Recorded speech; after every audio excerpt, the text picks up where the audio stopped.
Martín, ¿qué está pasando ahora? Lo sumo ya a Javier Timerman. Javier, ¿cómo andás? ¿Qué Gracias por tal, Maxi? sumarte ¿Cómo andás? ¿Todo al, bien? al Hola stream de Javier. Ahora Play. Bueno, ¿tenías algún datito ahí, Martín? ¿O no? Bueno, ahí vi de nuevo la pantalla de la rueda del dólar. Muy pocas órdenes, órdenes bajas. No parece que esté el Tesoro ni el Central, porque hay apenas, no sé, 10 millones ofrecidos en bloque de 1, 2. Poco, realmente no parece. Y aún así el dólar, bueno, bajó de los 1.450 del inicio de la rueda a 1.415. También hay poco volumen en el mercado de dólar futuro. Estuvo caído un rato el mercado, pero se restableció. Y hay poco volumen. Llamativo, ¿no? Eso, no. O sea, si bien el precio está subiendo, no está viendo un gran volumen de compra, ni tampoco murallas ni del central, ni del tesoro. Javier, bueno, ¿qué estás viendo? Llegó el cisne negro, en lo que vos decías que anticipabas que el gobierno se estaba jugando ahí un pleno terriblemente riesgoso. Sí, yo creo eso. Creo que cuando vos apostás a todo o nada, al inversor no le gusta. Y claramente lo fue manifestando durante todo el año, digamos, ¿no? No fue un año bueno para los activos argentinos pre-elecciones y no fue todo por las elecciones. Para hacer un poco de historia, que siempre es didáctica, cuando fue el acuerdo con el fondo, a nadie le gustó el acuerdo con el fondo en términos de lo que proponía la salida del cepo con bandas, etcétera, etcétera. No fue algo que los inversores celebraron. Sí, celebraron el hecho de que haya habido más plata de la prevista, pero si a vos no sé, octubre del año pasado te decían que iba a haber un acuerdo con el fondo por 20.000 palos y pensabas que los bonos iban a ralear más. O sea que había un desencanto con la política del gobierno por parte de los inversores, especialmente los inversores externos. Internamente vos tenías todo el tema LEFIS y cómo eso fue impactando en la liquidez, etcétera, etcétera, la tasa, la volatilidad en la tasa y todo eso, y llegan las elecciones y ahora por el lado de los inversores externos va a ser difícil remontarla. Ven otra película, dicen, si no cambiás, vas a profundizar lo mismo que tenés, y lo mismo que tenés hizo que gane el kirchnerismo. Entonces, ¿cuál es? O sea, ¿por qué debería ser optimista un inversor extranjero, digamos? Por el precio, porque los precios están más baratos. ¿Cuál sería la lógica para decirle a un tipo comprar Argentina? La única cosa que vos podés decirle al tipo que no compró la semana pasada es, bueno, los precios están más baratos. Pero la Argentina nunca es un tema, la Argentina es un tema binario, nadie compra porque está barato, generalmente le gusta la historia. Creo que si vos priceás que gana el kirchnerismo las elecciones presidenciales, ponele, o priceás esa posibilidad, los bonos tienen que valer 25. Entonces, tenés un escenario complicado en el frente externo, en términos de mercados afuera, curva dólar, acciones, etcétera. Internamente se ve que sí, que la amenaza de mantener el dólar dentro de las bandas, etcétera, causó, por lo menos en el día de hoy, cierta, como, no digo tranquilidad, pero calmó un poco las aguas, y hay que ver el retail lo que hace. Yo creo que acá el retail va a ser importante. ¿Le compra estos dólares? ¿Les parecen estos dólares que son baratos todavía? Hay que ver. El tema es qué puede hacer el gobierno para revertir el resultado electoral en octubre. Y si no cambia la política económica, no mucho. Porque... Ahora, Javier, la pregunta te hago conociendo vos la historia, ¿no? De lo que ha pasado. Justamente vos decís, si no cambia la política económica. A vos te gusta retrotraerte siempre en la historia. Y llama la atención porque uno ve rasgos bastante similares de la actual política económica con el pasado, ¿no? Ni qué decir que este es prácticamente el mismo equipo económico que tuvo la crisis en 2018, ¿no? Sí, lo que pasa es que yo soy de los que creo que es muy... Los problemas argentinos no necesariamente son, o sea, las crisis argentinas no necesariamente son productos de el plan económico únicamente. No es que vos diseñaste este plan económico, te fue mal, el plan económico no sirve. No es tan lineal. Este es un plan económico que a mi juicio necesita mucho más tiempo. En general, los planes económicos necesitan más de 1 año y medio o 2 para resolver crisis de esta naturaleza. La Argentina es un país castigado con una historia muy complicada, entonces tenés incluso el mercado te exige más tiempo, te exige que vos muestres estabilidad durante más tiempo. Entonces eso lo tenés que tomar en cuenta. Vos tenés que tomar en cuenta, cuando haces un plan económico, que vos tenés elecciones cada 2 años. No tomarlo en cuenta me parece una irresponsabilidad total. O sea, pensemos un poco. O sea, vos diseñaste un plan económico, pero en 2 años tenés elecciones. ¿Te va mal? Tenés que tener la capacidad, primero tenés que tratar de evitar a toda costa que te vaya mal, buscando acuerdos, consensos, no jugar todo a todo o nada. Y después, una vez que... Y también pensar que la gente vota con el bolsillo en un país castigado. Entonces tenés que ser... Yo nunca entendí ellos que decían, no, el gradualismo no sirve para nada. No sé, porque, o sea, ¿por qué no sirve para nada? Si nosotros necesitamos 10 años de estabilidad, no 2. Ahora, te pregunto una cosa, porque de alguna manera este gobierno hizo, si se quiere, shock desde el punto de vista fiscal, la motosierra, la licuación inicial, ¿no? Con la devaluación, y después del punto de vista cambiario, algunos dicen hizo gradualismo, ¿no? Porque muchos le pedían ya desde el año pasado, liberar el tipo de cambio, ver cuál es tu nivel de tipo de cambio, cuál es el nuevo equilibrio. Obviamente la inflación no va a bajar tan rápido. Y el gobierno se fue a un esquema clásico de dólar barato, cueste lo que cueste. Y eso evidentemente tenía un tinte electoral, porque querían llegar, ya desde el año pasado querían llegar con el crawling peg a la elección. Cuando se dieron que no podían llegar, porque después del blanqueo se quedaron sin dólares y el FMI decía el crawling peg nomás, van a un tipo de cambio flotante, pero en vez de comprar dólares, dice que se va a ir al piso de la banda, solo ahí van a comprar. Y querían un dólar bajo para seguir con la desinflación, para llegar bien a la elección. Y no llegaron. Exactamente. Y si vos hablas con inversores afuera, inversores que tienen relación con el equipo económico, que apoyan el plan económico, etcétera, les decían eso a los funcionarios. Che, ojo con atrasar el tipo de cambio tanto, reservas, etcétera, etcétera. Era un problema que se venía planteando. Y el tema bandas es algo que al inversor externo ya no le gusta. O sea, no en la Argentina, en ningún lugar. Por eso las bandas generalmente tienden a romperse en algún momento o a flexibilizarse. Creo que tenemos un problema estructural grave, que es que no hay alternativa política y que la gente le tiene mucho miedo a lo que puede llegar a ser un gobierno de la oposición, llamémoslo. Y eso es complicado, porque el gobierno es adicto, este gobierno y el de Macri fueron adictos a confrontar con Cristina, con el kirchnerismo, y te estás cavando tu propia fosa. O sea, sería mucho mejor que Milei hubiese confrontado con Juntos por el Cambio, ponele. ¿No? Hubiese sido mucho más sano que Juntos por el Cambio esté en la oposición. Hubiese aportado mucho más al gobierno, desde una oposición razonable, ¿no? Con ciertos consensos básicos. Pero el gobierno se ocupó de dinamitar esa posibilidad porque prefería confrontar con el kirchnerismo. Entonces vos tenés una situación donde, si vas a depender de los mercados, tenés que pensar que ante una situación de debilidad los mercados van a sufrir. Para mí esto se compara mucho con los años 80 con Ronald Reagan. Ronald Reagan también, el mandato fue combatir la inflación.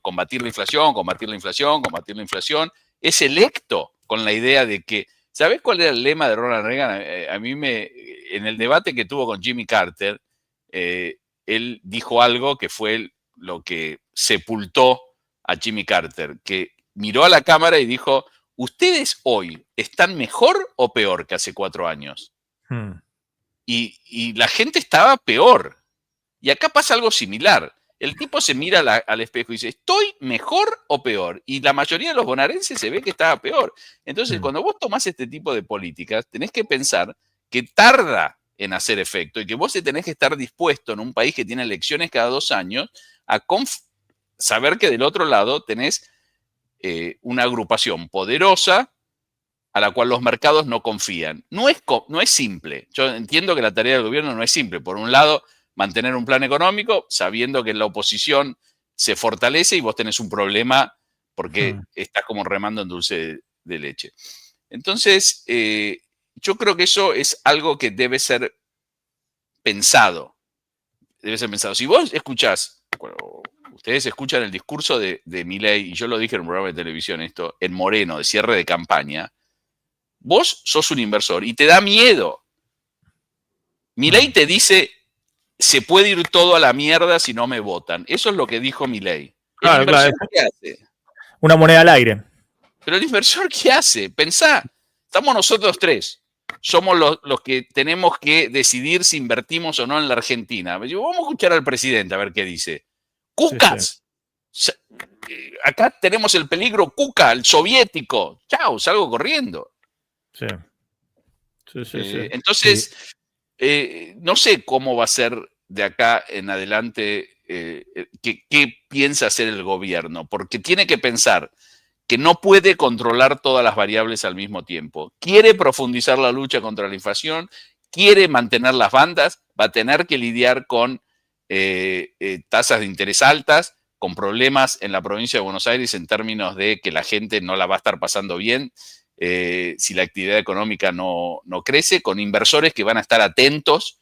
O sea, tiene una situación complicada. Martín. Javier, vos conocés a todo el mundo financiero, pero también conocés a el ala del kirchnerismo en la política o parte de ella. Entonces, por ahí podés tener una opinión bastante equilibrada en esto, donde la mayoría del círculo rojo va a estar seguramente, como hoy, muy enojado y despechado, ¿no? Con mucho negativismo.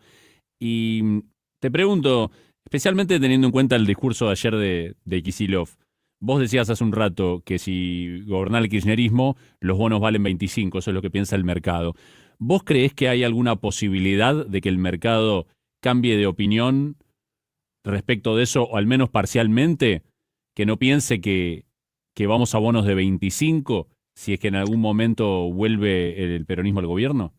Me encanta tu pregunta y mira, hay un inversor que ustedes deben conocer, que para mí es un gran inversor, que es David Martínez, ¿no? ¿Lo conocen, David Martínez? El del Fintech. El de Fintech, exactamente. Sí. Y David Martínez se juntaba con todos. Era amigo de Néstor, era amigo de Macri, se junta con Milei. O sea, realmente porque es un inversor, porque entiende que la Argentina está compuesta por los Kirchner, por Macri, por Milei, por todo esto. Él no puede aislar a la Argentina de la realidad argentina. Nosotros tenemos estas cartas que incluyen al kirchnerismo. Entonces, va a depender que el mercado empiece a aceptar.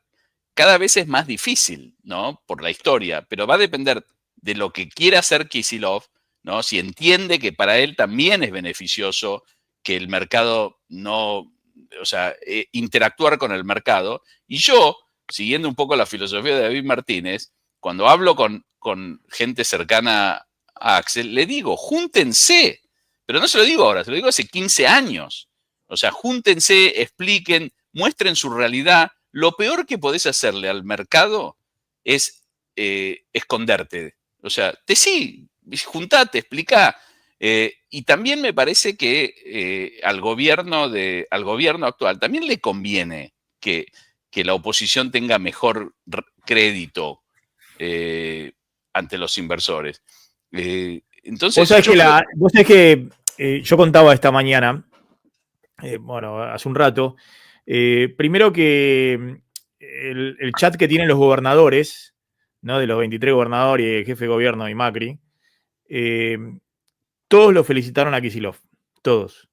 Los del PRO, los radicales, todos lo felicitaron con términos muy elogiosos, algunos respecto a que había sido una jugada maestra, que había estado muy bien, y además que había estado muy bien en el discurso.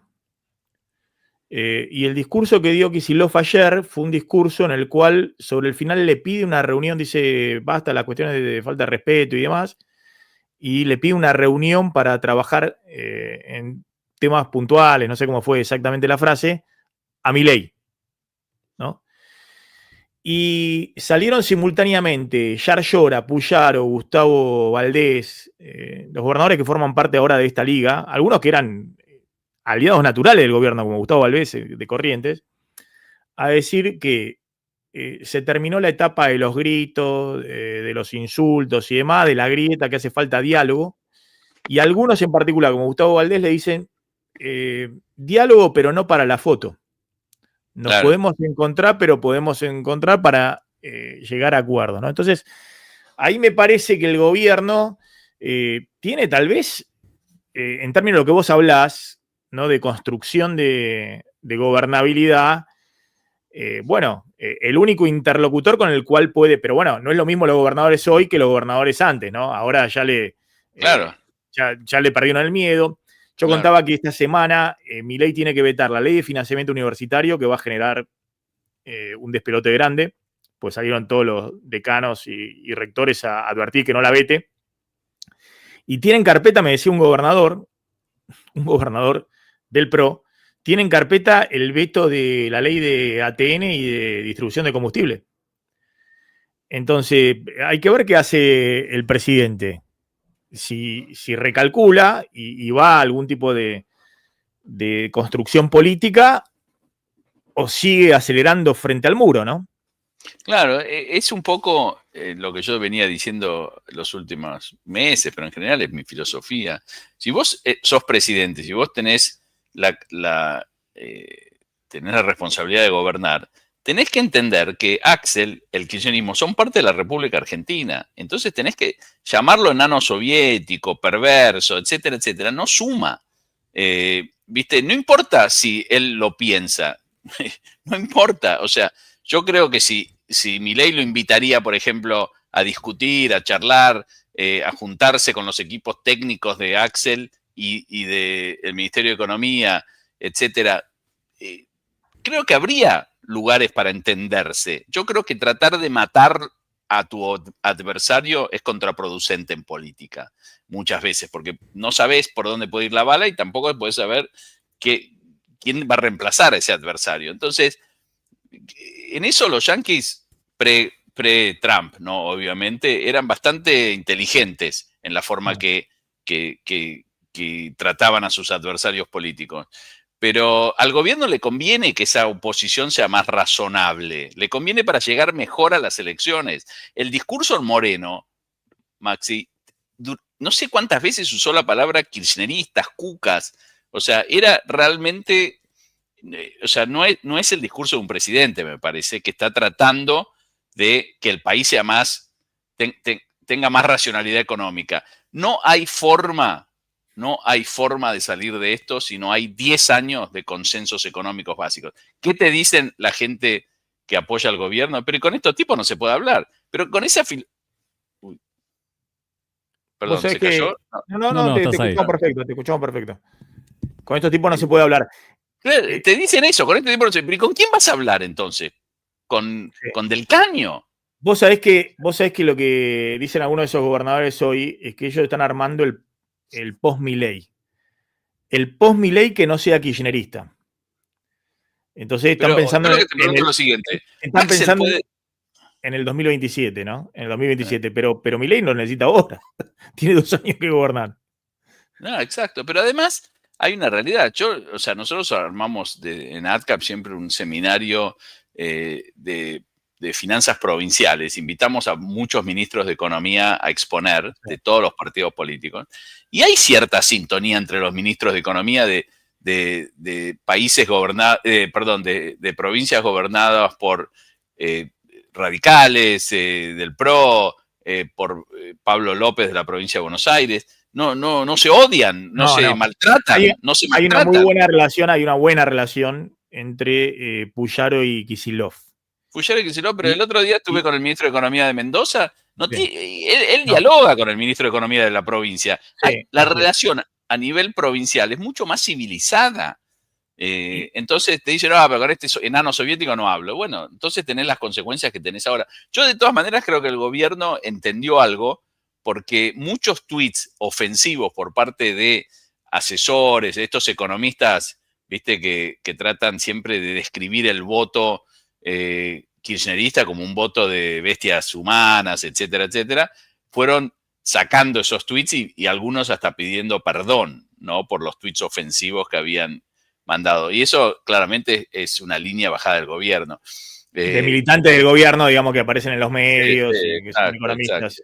Yo creo que ese tipo de situaciones impacta electoralmente. O sea, así como Milei se mostró más humano en el debate con Sergio Massa y la gente se sintió identificada con eso y le hizo un favor electoral, yo creo que la gente también se identifica con gente que está en situación, no la está pasando bien, con gente que es discapacitada, etcétera. Entonces, burlarse de esa gente me parece que trajo consecuencias negativas también.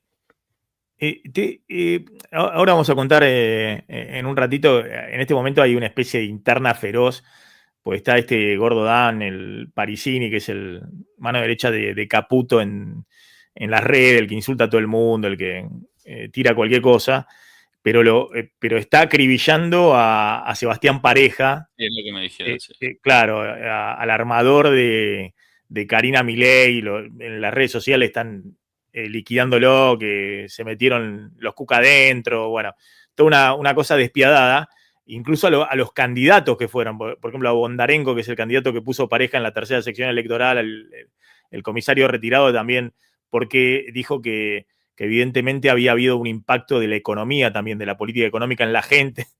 Está caminando la tercera sección electoral si no se da cuenta de eso.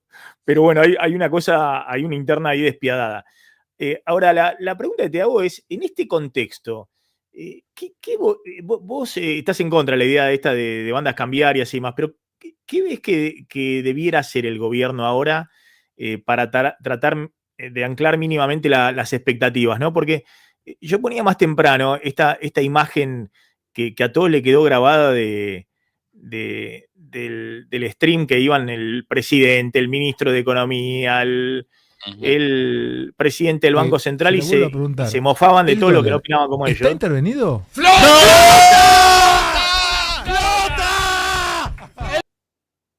Bueno, y alguien me recordaba acá en el chat que ese día fue el que cantaron ahí, Mandril, decime qué se siente, todos los economistas, todos los que le advertían las dificultades, sí.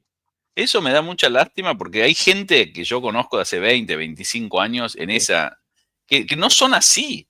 Que realmente gente que estoy seguro que la sentás a hablar con cualquier opositor y dialogan de forma responsable. O sea, meterse en esa dinámica de la joda, del apriete verbal, de la burla. Yo no sé, tal vez porque viví toda mi vida en Estados Unidos casi y los americanos se cuidan mucho de eso, de burlarse, de hacerse los cancheros, siempre con humildad.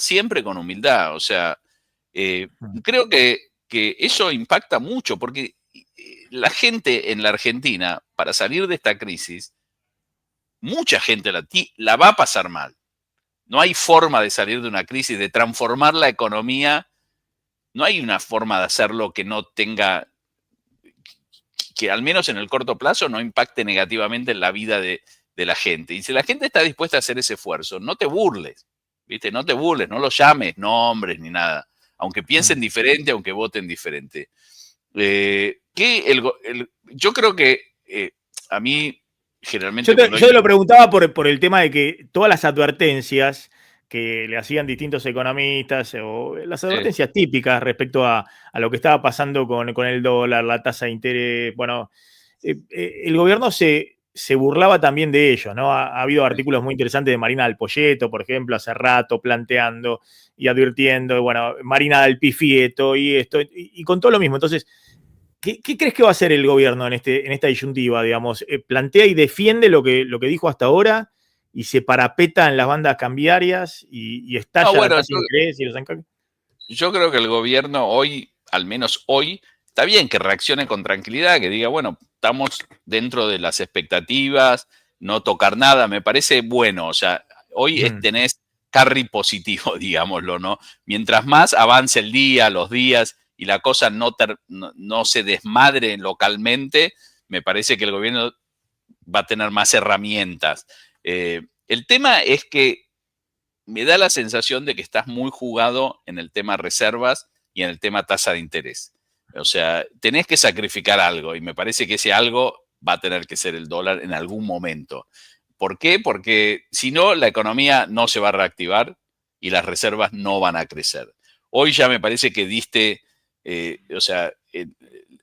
estas elecciones dan por terminada, creo yo, la idea de que vas a poder emitir para refinanciar el año que viene. Entonces, no vas a tener reservas por ese lado. ¿Por dónde van a venir si no es por el superávit comercial? O también por el hecho de que llegue un momento que la gente diga, bueno, a este nivel de dólar yo estoy dispuesto a hacer carry, ponele, ¿no? Pero bueno, algo vas a tener que sacrificar. Y eso va a tener que ser el dólar y la inflación de alguna manera, porque si no, vas a hacer más de lo mismo. Si vos hoy no cambias nada, aunque los mercados te acompañen localmente, si todo sigue igual en términos de tasas altas, dólar controlado con intervenciones, cepos bancarios de algún tipo, como lo vimos las últimas semanas, ¿por qué mejoraría tu elección? ¿Únicamente porque fuiste más cordial en el diálogo? ¿Alcanza eso? Pero pará, vos acabas de decir que esto da por tierra que Argentina pueda refinanciar su deuda el año que viene. ¿Eso qué significa? ¿Que va inexorablemente a una reestructuración de la deuda? No. Creo que, a ver, creo que Argentina, las 4.000 y pico de millones que necesita para refinanciar, para pagar en enero, etcétera, las va a tener. El tema es, hay que convencer al mercado que en algún momento vas a volver a los mercados. No vas a poder indefinitivamente perder las elecciones, acceder a los mercados, etcétera. Entonces, algo tiene que dar para que vos acumules reservas. La Argentina tiene ventajas comparativas en muchos sectores hoy en día que han mostrado que puede llegar inversión. El problema es que si vas a correr contra una elección donde del otro lado vos la estás planteando como, bueno, nadie va a venir a invertir, ¿entendés? Claro. Para mí es imperativo eso que vos mencionaste, juntarse con Axel, con los gobernadores, generar un ámbito de diálogo que permita al menos ver que no todo es es binario. Me parece que lo va a ayudar al propio gobierno. Y me parece que hoy en día los votantes lo van a ver. Es curioso, mucho votante de Juntos por el Cambio abandonó al gobierno. Sí, lo abandonó. Sí. Y de esa arrogancia también de decir somos el gobierno más votado de la historia, el mejor ministro de Economía de la historia. De la humanidad, de la humanidad. De la humanidad humana. Yo nunca vi a nadie decir eso en ningún país del mundo. O sea, tampoco vi a nadie creérselo. Humildad, ¿viste? Si la verdad que somos todos humanos, cometemos errores, no veo de dónde sale eso, más votos que nadie. No, pará, recibiste 30% de los votos. O por ejemplo cuando se ningunea al Congreso, ¿no? Destituyente. Pero si a vos te votó el 30% de la gente, el 70% votó otros partidos. Y el Congreso está formado por partidos políticos. ¿Por qué es destituyente vetar pasar una ley? Le dice que fue. ¿Eh? Le dice que es genocidio al Congreso. ¿Pero cómo puede ser eso? No, sí. Con esa palabra. Kirchnerismo nunca más. No, pero vos también venís advirtiendo, digamos, ¿no? Es decir, la sociedad argentina también de algunas cosas se da cuenta y vos venías advirtiendo también que desde afuera ya eso no, ya parecía una cosa que generaba rechazo, incluso en círculos que naturalmente apoyaban al gobierno, ¿no? Desde afuera. Sí, a mí me llama la atención muchas veces la capacidad del gobierno de pelearse con gente que piensan como ellos, principalmente. Porque todos los economistas a los que llamaron mandriles, la mayoría, yo creo que apoyó a Milei en el balotaje. Sí. Pero hicieron... Sí. No solamente los criticaban, sino que hicieron campaña de desprestigio para bombardearlos, ¿no? Pero bueno. Sí, No, yo creo que es un escenario complicado porque se mezcló la política, que era algo que no tenías hasta hace poco. Hasta hace poco los inversores creían que, bueno, políticamente vos estabas fuerte, las elecciones las ganabas. Nadie imaginó perder estas elecciones en la provincia de Buenos Aires hace unos meses, ¿no? Si había alguna alianza entre Milei y el PRO, o sea, era demasiado potente esa alianza como para perder contra un peronismo que venía dividido, peleándose con Cristina, saboteando a Axel, etcétera, etcétera. Entonces, realmente es un llamado de atención. Y ahora tenés dos problemas que no es fácil de resolver. Uno, el tema económico, mejorarle a la gente, lo dijo Francos hoy, no lo digo yo, lo dijo Francos, mejorar la calidad de vida a la gente, que llegue a fin de mes, etcétera. Y tenés el lado político. Y el lado político en Argentina está muy ligado a las soluciones económicas. Por eso yo decía, no podés jugar, porque si sale mal, jugar tan fuerte, si sale mal, vos sos el que corre el riesgo de tener que cambiar tu plan económico en un momento de debilidad. Porque los inversores no tienen plan B en la Argentina. O le va bien al gobierno de Milei o se van. Sí, no hay plan B. Y no hay niveles tampoco. Ese es otro error. Decir, bueno, en estos niveles los inversores van a venir. No van a venir si creen que el gobierno de Milei no va a tener éxito. Que si no garantiza la gobernabilidad, digamos, mínimamente. Claro, exacto. Es una lástima que.